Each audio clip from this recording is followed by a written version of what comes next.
আসসালামু আলাইকুম, কেমন আছেন সবাই? আরেকটি নতুন ব্লগে আমি মাহিয়া বুশরা সবাইকে স্বাগতম জানাচ্ছি। ইদানিং কেন জানি ভিডিও এডিট করার আলসেমিতে দেয়াই হয় না। তারপরেও ভাবলাম যে একদমই তো আপনারা আমাকে ভুলে যাচ্ছেন, তাই একটা নতুন ভিডিও নিয়ে আসলাম। অনেক অনেক ভিডিও জমে গেছে, আসলে আলসেমি করে দেওয়া হচ্ছে না। আলসেমি না, ঠিক কেমন জানি টাইম পাচ্ছি না। সো আজকে একদম এই ভিডিওটা শুরু করলাম আমার বাগান থেকে। শীত প্রায় পড়ে গেছে, ঠান্ডা ঠান্ডা ওয়েদার। সো বাগানের সব গাছ মরা শুরু করছে, যা অবশিষ্ট আছে তাই আজকে তুলবো। ওই যে আরেকটা হচ্ছে, এটা বড় করলা, হ্যাঁ এটা হবে আরেকটু। আমি সব রাখছি, একটাও ভাজা হয়নি। আমি ভাবছি আল্লাহ এটা দেখ, এটা অনেক বড় হয়ে গেছে, এটা কেটে ফেলো। এটা অনেক বড় হয়ে গেছে। এই শশা গাছটা শশাই ধরে না, এটা কিন্তু এই দেশিটা না, এটা এটা দেশিটা না, এটা বাংলাদেশিটা। হ্যাঁ এটা হবে কেমনে, এটা দেরিতে হয়েছে না। আমি কিন্তু সব আনছি হাইব্রিড। এটা আরেকটু উস্তা আর তো দেখি না, ছোট ছোট দেখছিলাম। দাঁড়াও এই দিক দিয়ে দেখি। এখানে ছোট আছে, এখানে এখন। ও মাই গড, ছোট না শুধু, ও মাই গড, এই দেখো বিরাট বড় উস্তা। কত বড় হয় এটা! এর আগের বার তো বড়ই হয় নাই, পাইকা যেতে কদিন পরে এটা। কিন্তু এর আগে তো কোনোদিন উস্তা এত বড় দেখি নাই। এর আগে তো গাছগুলোই তো এটা দিলাম, এটা উঠে ফেললাম। উঠে ফেলো, ওটা একটু হইতো। থাক উঠে ফেলি, কারণ ভুলে যাবো আবার পরে। যেমন এখনই তো না দেখলে গেছিল, অত বড় উস্তা আমি দেখিই নাই কখনো। এখানে আমি তো, আমরা তো ছোট তুলে ফেলি যে। দেখো ওইটা দেখি কত বড় হয়েছে উস্তা। এই দেখো, ও এইটা বাবা, হচ্ছে রিয়েল না এ এত বড় হয় না, ওই ছোট ছোট হয় তো। না, এত বড় হয়, আমরা তো আগে তুলে ফেলি। আমার ফুল, এটা ফুল পড়ে গেছে আর এটা ফুল আছে। ফুল পড়ে গেলে মনে করো যে। আর লাউ গাছের পাতা তো ওই দিন রাখির ভিডিওতে দেখছেন, সবাইকে দিছি। ওইটা নিয়ে দেওয়ার পরে আমার আর দুইটা লাউ আছে, আরো ওইটা ওখানে একটা, ও ওইটা হবে, ওই যে ওখানে একটা হবে বড়, কিন্তু এইখানে এইটাও হবে, এই যে এটা হবে। এইটা হবে না মনে হয়। এই যে এইখানে একটা আছে, যে যে ঠান্ডা এটা পড়ছে, অনেকদিন ধরে আছে, ওরকম ঠান্ডা হয়ে আছে। হ্যাঁ এটা হবে হচ্ছে না। এইটা হবে, এটা হচ্ছে। ওইটা তো হচ্ছেই, ওটা তো বড় হয়েই গেছে। আমি কাটতেছি, ধরো। যাক, লাউ গাছ এবার ফলন দিছে ভালো না, অযত্ন এর গাছগুলা একসাথে সব লাগাই দিছিলাম, সব হইলো ভালো। কোনটা যে কোনটা হচ্ছে তা জানি না। এখন হচ্ছে এই যে মাটির মধ্যে একটা লাউ, এটা কাটবো। আর এই যে দেখেন টমেটো গাছ একদম লাস্টে লাগাইছিলাম, জুলাইয়ের শেষের দিকে, জুলাই শেষে লাগাইছিলাম না, অন্যবারের মতো কারণ টমেটো গাছ লাগাই নেই তো টাইমলি। হয়েছে যে ওইটা দেখাও, লাউ। হ্যাঁ আরে চুপটে জায়গা হয়েছে যে। হ্যাঁ দেখাচ্ছি, আগে এটা কাটি। এই গাছটা হয়নি, এই ফুলটা হয়নি। লাউয়ের পাতা এখনো তরতাজা আছে, যেগুলো পুরানা পাতা সব নষ্ট। আর এই দিকেরটা তো হবেই। আসলে গার্ডেনিং করলে করা যায়, কিন্তু আমরা আসলে সময় পাই না, কারণ আমার চারটা বাচ্চা, তার মধ্যে একজন আবার পুচকি, সো সময় হয় না। আম্মু যতটুকুন পারে যত্নতি করে। আম্মুর যে শরীর, হ্যাঁ আম্মুরও শরীর ভালো না। থাকলে একটু পারতো। এইখানে দেখেন চালের উপরে আমি একটা ল্যাডার দিয়ে উঠবো, কয়টা পাতা নিবো আজকে। দেখছো কত হয়েছে? হ্যাঁ অনেক সুন্দর চালে। আর হয়েছে মনে হয়, দেখতেছি, দাঁড়া আমি ল্যাডার আনতেছি। অনেক ফুল ওখানে। এই যে দেখেন আরেকটা লাউ এই চিপার মধ্যে আটকে গেছে। এটা তো এইটা যদি লম্বা হয়েছে, এটা অনেক। এটা যদি এখানে হইতো, হ্যাঁ তাহলে আরো লম্বা হইতো। তাহলে আরো লম্বা হইতো। আমি তো এই যে এদিক দিয়ে নামাই দিছি যাতে। এটা না, এটা দেখেন কোথায় আটকে গেছে আমাদের লাউ। পারছো?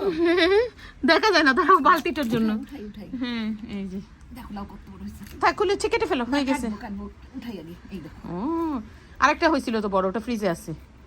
এই বছর এত লাউ হবে এটা আশাই করি নাই। সুন্দর একটা লাউ হয়েছে। আরো বড় তো, আমরা কচি খেয়ে দেখি, আমাদের জন্য ভালো হয়েছে। না আমি এর চেয়ে বড় করলে, আমি বীজ হয়ে গেলে খাই না লাউ। আর আমি এখন ল্যাডার এনে উপর থেকে পাতা নামাই। সিম গাছ এমন জায়গায় লাগানো হয়েছে, আম্মু উঠে কেমনে দেখেন, আম্মু এটা তল দিয়ে বেরোবে। আসলে আমাদের গার্ডেন অনেক বড়, কিন্তু গার্ডেনে মাটির জায়গা কম। ল্যান্ডস্কেপিং করা, সব জায়গাটা সুন্দর করে বানায় রাখছে, তো মাটির জায়গা কম। আমাদের এই জায়গাটা, আর আমার হাজবেন্ড আবার সামনের দিকে লাগাইতে দেয় না সবজির গাছ, এই জন্য। পোকা ধরছে না, এটা ফেলে দাও। আমরা চিপা চাপা দিয়ে লাগাই। এইখানে একটা সিম গাছ আছে, সিম কিন্তু হয় না। ওই পিছনের গুলো বড় আম্মু, পিছনে আছে। সমস্যা হচ্ছে সিম গাছ যদি 10টা সিমের বিচি লাগাই, একটা হয় চারা। এবার মানে 15-20টা লাগাইছিলাম, একটা মাত্র হয়েছে গাছ। ওনা এখানে একটা নেই না, দুইটা। ওইদিকে আছে আরো, আমি ওই পাশ দিয়ে দেখতেছিলাম, ওই পিছনের দিকে আছে। কই গেল এত সিম ধরছে? সিম সব জমাচ্ছি তুলে নিয়ে। মানে একসাথে তো বেশি পাই না। লাউ গাছই, লাউ আর টমেটো সবচেয়ে বেশি হয়। এই শাকটা কেটে ফেটে দাও। সো আজকের হারভেস্ট এটা। এই তো কয়টা করে সিম, 2টা মাত্র সিম গাছে এরকম এরকম করে হয় আর উঠে উঠে রাখি। আর এই যে উস্তা করলা, এটা করলা, আর এই 4টা উস্তা। এই প্রথম এত বড় উস্তা দেখলাম, নর্মালি উস্তা এত বড় আমি দেখিনি, এইরকম হয় হাইয়েস্ট। আর লাউয়ের পাতা আনছি, লাউয়ের পাতা দেখে হঠাৎ মনে হলো ইলিশ পাতুরি খাইতে হবে, ফ্রিজে আছে কিনা দেখতে হবে। আর এই যে লাউ, এই লাউটা নিচে ছিল, এই যে লাউটার গায়ে কি যে দাগ দাগ হয়ে গেছে, এটাকে আগে কাটবো। আর এই যে একটা বড়, আরও কয়টা হবে। সোফার এটা চলেন রান্না শুরু করি। ফ্রিজের মধ্যে এই যে পুচকার কয়টা ইলিশের টুকরা, একটা ইলিশের লেজ পাইছি, সমস্যা না, ব্যাপার না, ইলিশ মাছ হলেই হবে। তো এইগুলোর সাথে আরেকটা ইলিশ মাছের ডিম আছে প্যাকেটে, ইলিশ মাছের ডিম দিয়ে পাতুরি বানাবো আজকে। পাতুরিটা একটা সহজ পদ্ধতিতে বানাবো আজকে। পাতুরি বানাবো হচ্ছে এয়ার ফ্রায়ারে।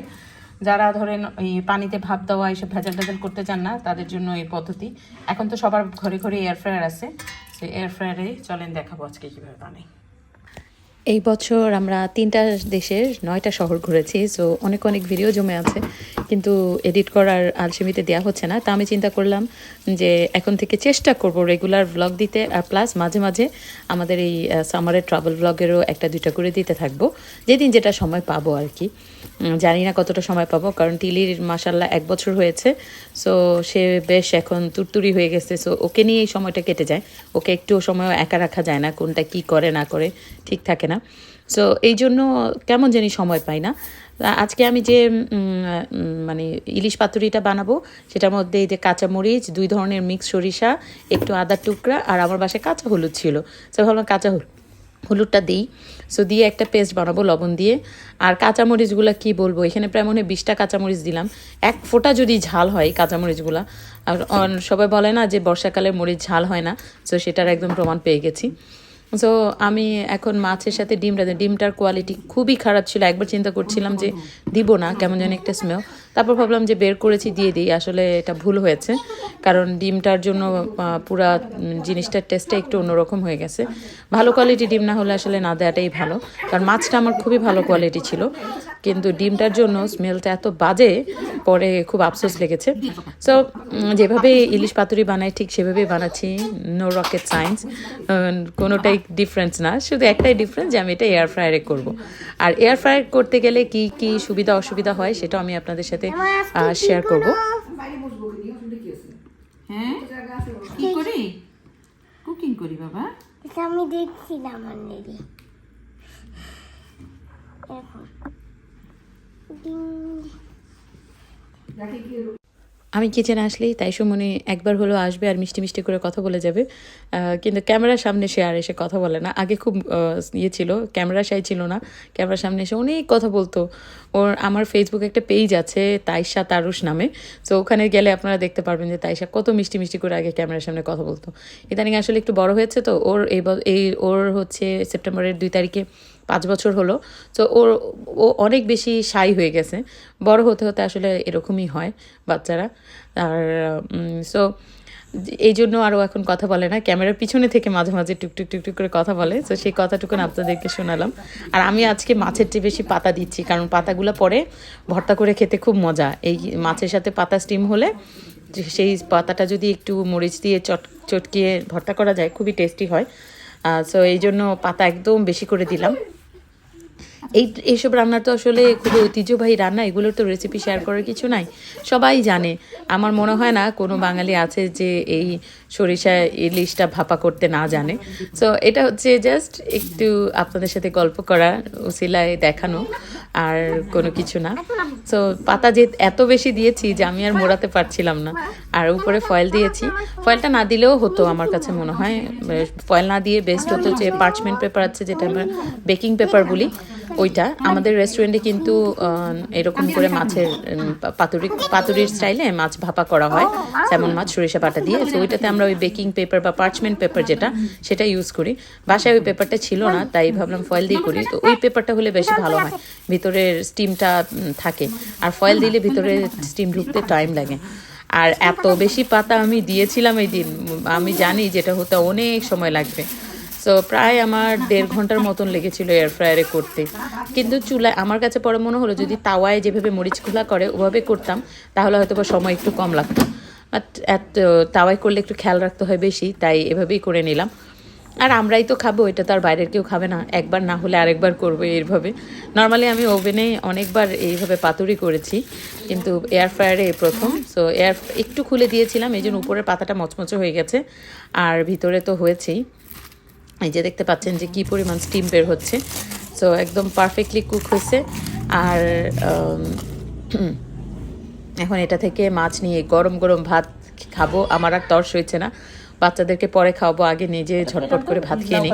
এখন বাজে মাত্র 7টা, বাট তারপর মনে হচ্ছে যে এইরকম একটা তরকারি দিয়ে ভাত না খেলে আর এখন হবেই না।